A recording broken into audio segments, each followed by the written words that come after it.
Usually when you sit down for a family dinner, the biggest risk is like maybe burning the roast or, I don't know, pouring the wrong wine. Right, yeah. If only it were that simple. I mean, truly, because then you step into the actual reality of human dynamics, and suddenly that dining room feels less like a place to eat and more like like a tactical negotiation zone. Oh, absolutely. It's a complete minefield. It really is. And we are tackling that exact reality today.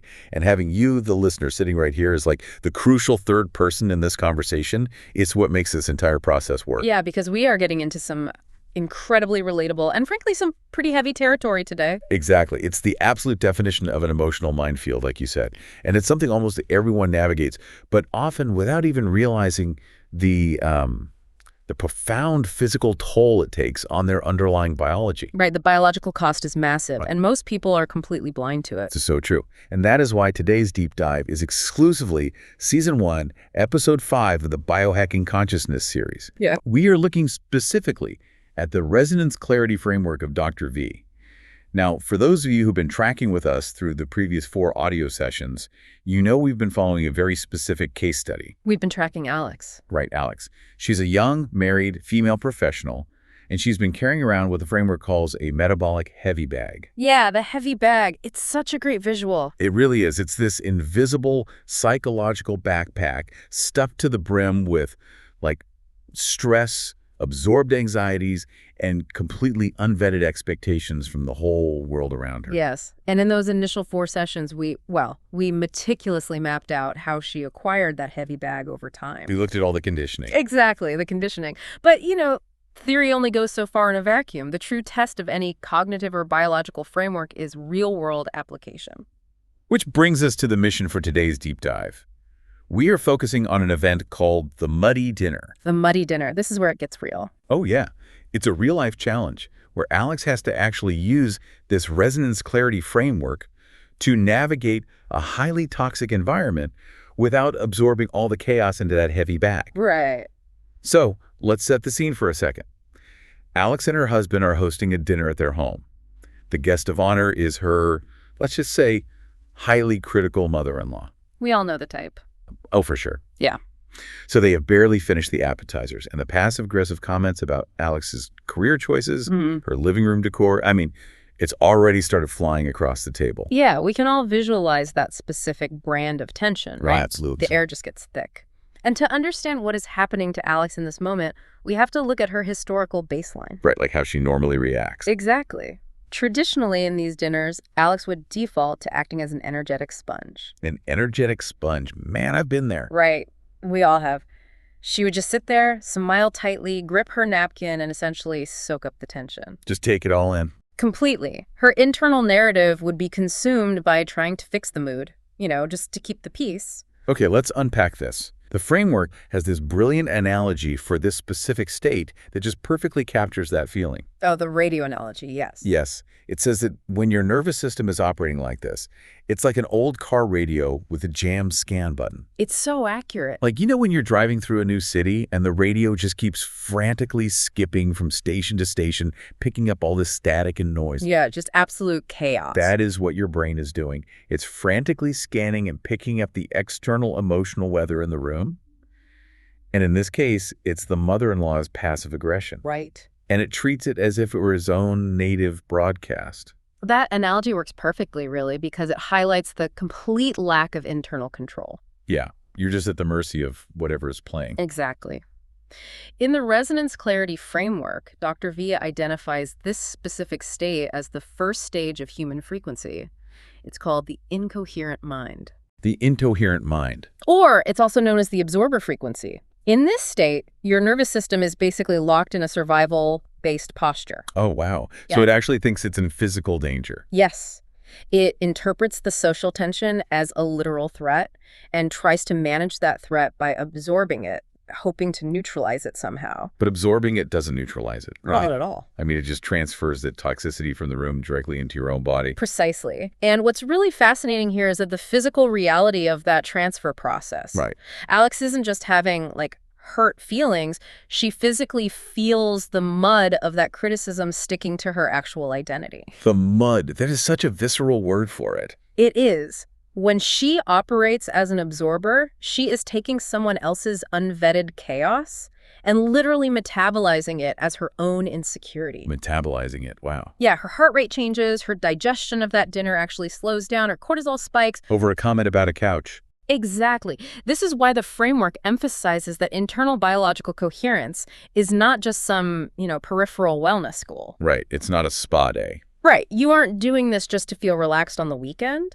It is a strategic necessity when you are dealing with systemic aggression. Because you literally cannot navigate the aggression if your radio is jammed on their frequency. Exactly. You're just playing their game by their rules. If you are absorbing the chaos, you're making decisions from a state of biological dysregulation. You're compromised. You are. You become a victim of the environment rather than the architect of it.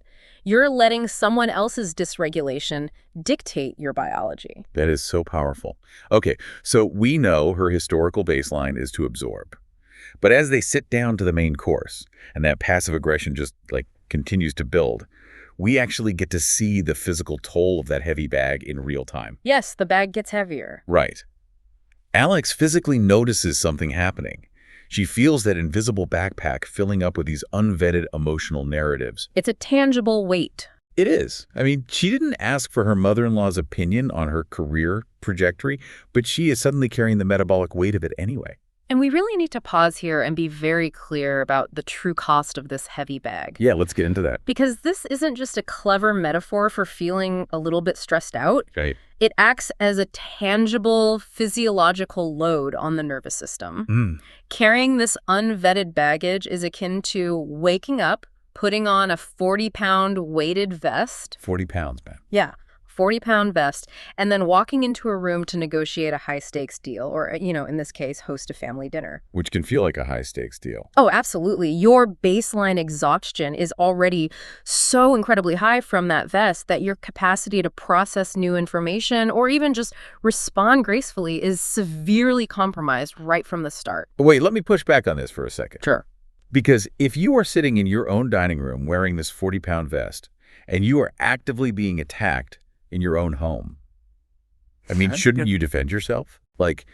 Human nature says you drop the pleasantries, you stop being the sponge, and you just snap back. You establish dominance. Right. You look at her and tell her, actually, my career is fine, and if you don't like the couch, you can leave. This raises an important question, and it highlights the exact trap that the resonance clarity framework warns against. Oh, really? A trap? Yes. If Alex snaps back, she thinks she's taking control, but she actually slides directly into the second state of the framework. Which is what? The protector mind.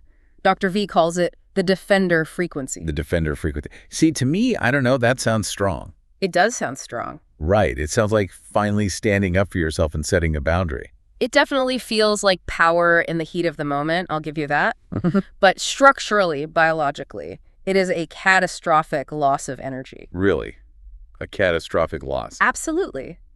Let's look at the biology of the protector mind. When the absorber reaches capacity... Like it's too heavy. Exactly. When that 40-pound heavy bag gets too full and you just can't take one more comment, a literal biological circuit breaker trips in your brain. Wow. Your vagus nerve physically shifts its state, yanking you completely out of social engagement and dumping you straight into fight or flight. So the sympathetic nervous system just takes over completely. Yes. And it is incredibly physical. The muscles around your vocal cords actually constrict to project dominance. Wait, your vocal cords constrict? Yes.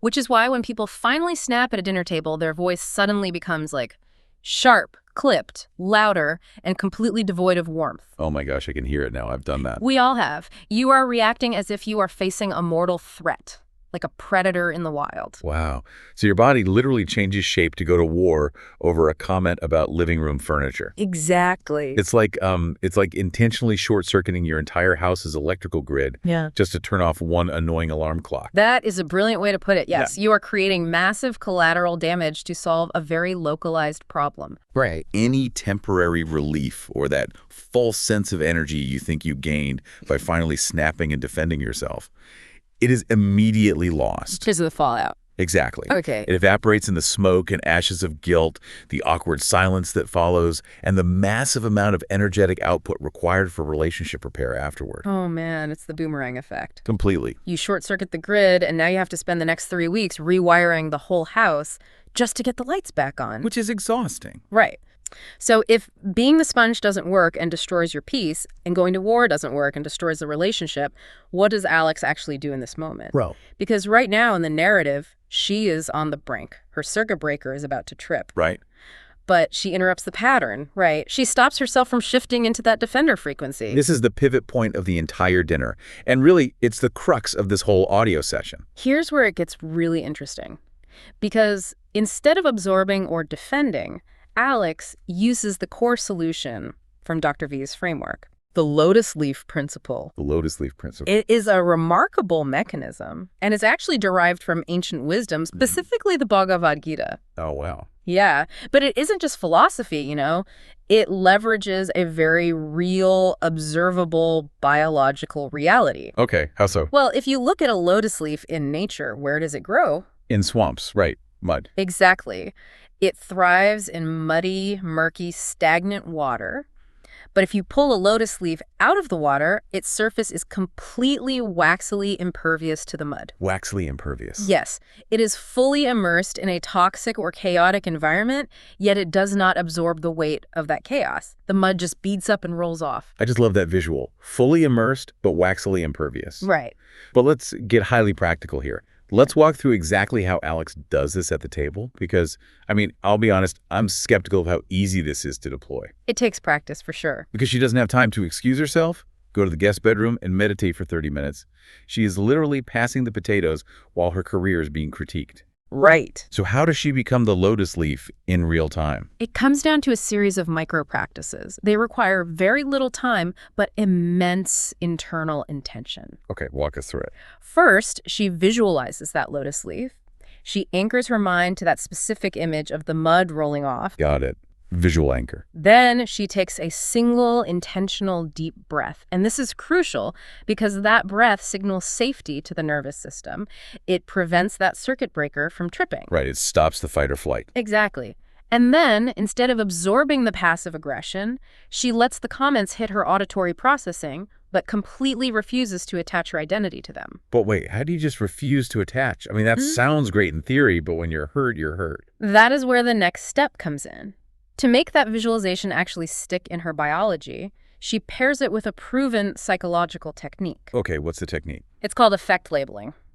Silently, in her own mind, she says a very specific phrase. She says, "This is my unaligned mind absorbing." This is my unaligned mind absorbing. Yeah. She's just naming the process as it happens. Exactly. And the reason this matters, the reason it actually works when you are literally passing the potatoes, Yeah. it is purely neurological.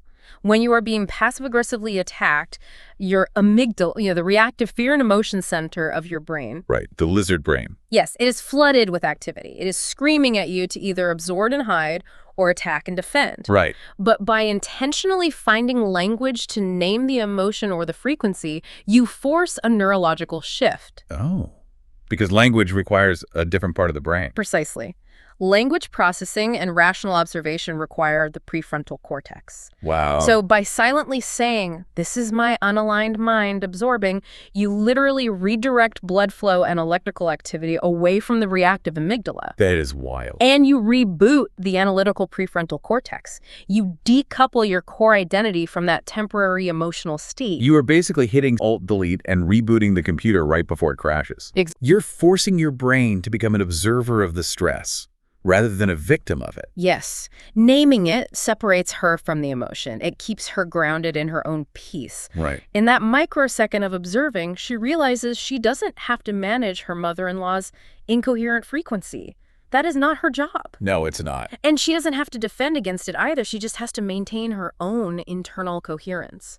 She remains the lotus leaf. Man, that is so empowering. So what does this all mean for you? You're listening to this, maybe you're thinking about your own mother-in-law or your boss or that one colleague who constantly emails you in all caps with manufactured urgency. Oh, we all have one. We really do. Yeah. How do you actually begin this process? How do you stop being the sponge? Well, the framework provides a primary tool for the listener to start unbuckling their own heavy bag. And it starts with what Dr. V calls the wedge question. The wedge question. Okay. It is a diagnostic tool you apply directly to yourself, Yep. ideally in a quiet moment of reflection. Right. Maybe not mid-dinner. Right. And the question is this: Why does life feel heavier for me than it does for other people? Oh, wow. That is a remarkably heavy question in itself. Let me repeat that. Why does life feel heavier for me than it does for other people? Yeah. Why is that specific phrasing so important? It is meant to be highly disruptive to your normal cognitive loop.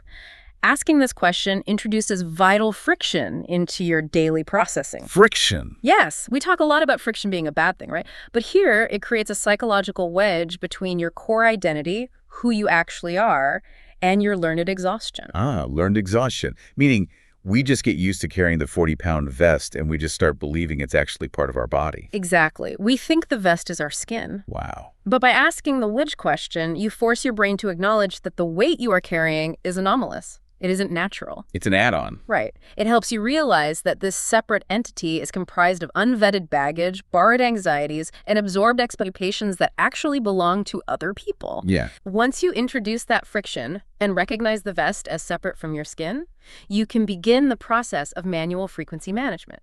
You realize you have the agency to just take the vest off. That friction is everything.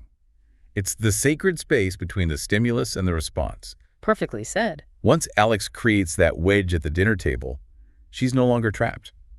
The mother-in-law could just keep talking, but Alex is emotionally sovereign.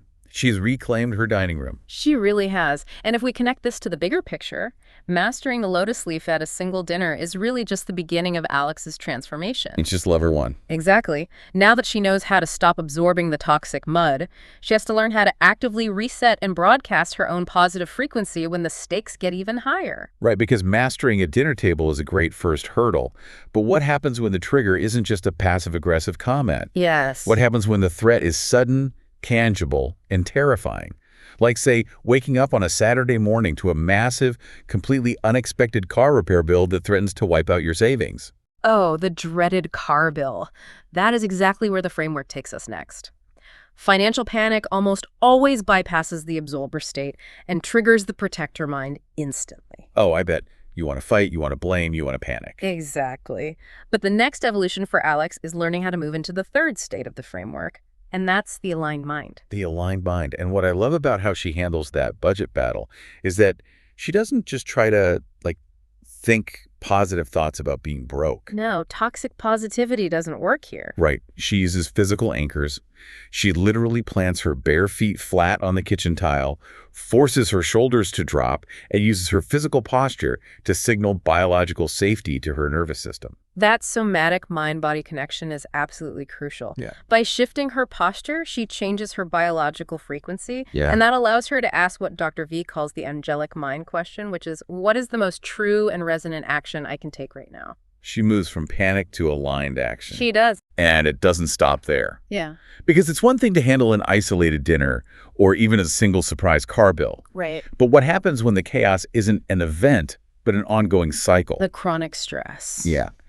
Because we eventually see Alex and her husband both facing intense chronic deadlines at work, which traditionally turns their household into an absolute battlefield of snapping and sniping at each other. Right, and that scenario is where we really see the integration of universal laws as functional biological tools rather than just abstract philosophy. Yes, this part blew my mind. It's incredible. Alex begins to apply the golden rule and the law of attraction, but she doesn't use them as moral platitudes. She uses them as literal laws of interpersonal resonance. She realizes that the frequency of anxiety she used to broadcast out of her heavy bag was the exact frequency she was inviting back from her husband. Like tuning forks. Exactly, like tuning forks. Precisely. If you broadcast chaos, you attract chaos. By using the framework to unbuckle the heavy bag entirely, she stops the cycle at its source. She maintains her internal biological coherence. And according to the law of attraction, her calm resonator frequency begins to organically pull her husband into alignment as well. That's amazing. She doesn't have to nag him to calm down. Her frequency regulates his. She drops the bag completely so she can travel light. I love that phrase, travel light. Yeah. I mean, imagine how much more effectively you can move through your career, your marriage, and your whole life if you aren't wearing a 40-pound vest of someone else's expectations. It changes everything. It really does. And that really brings us to the overarching lesson of this entire audio session. Taking responsibility for your own resonance is the foundational act of modern leadership. Yes. You don't need a corner office, a title, or a team of direct reports to be a leader. Proving that peace truly begins at the dinner table in the face of passive aggression is leadership in its absolute purest form. It is the prerequisite for any external success. Because the hard truth is, if you cannot manage the biological signal within, you will always, inevitably, be a victim of the noise outside. Absolutely. And that is exactly what we want to invite you to do right now. It is time to take the next step and discover your own current interstate frequency. It's the perfect time. It is. You can take the free Resonance Clarity Assessment and use the free Custom Audio Reset activation to immediately start improving your frequency today. Highly recommend it. You can find all of this right now at drv.com. Go and buckle your heavy bag. And as you go about your day, I want to leave you with a final thought to mull over. Yeah, let's hear it. Think about the last time you felt utterly exhausted after a simple, everyday conversation. Were you actually carrying your own genuine fatigue, or were you acting as an energetic sponge, quietly absorbing the weight of someone else's unvetted chaos?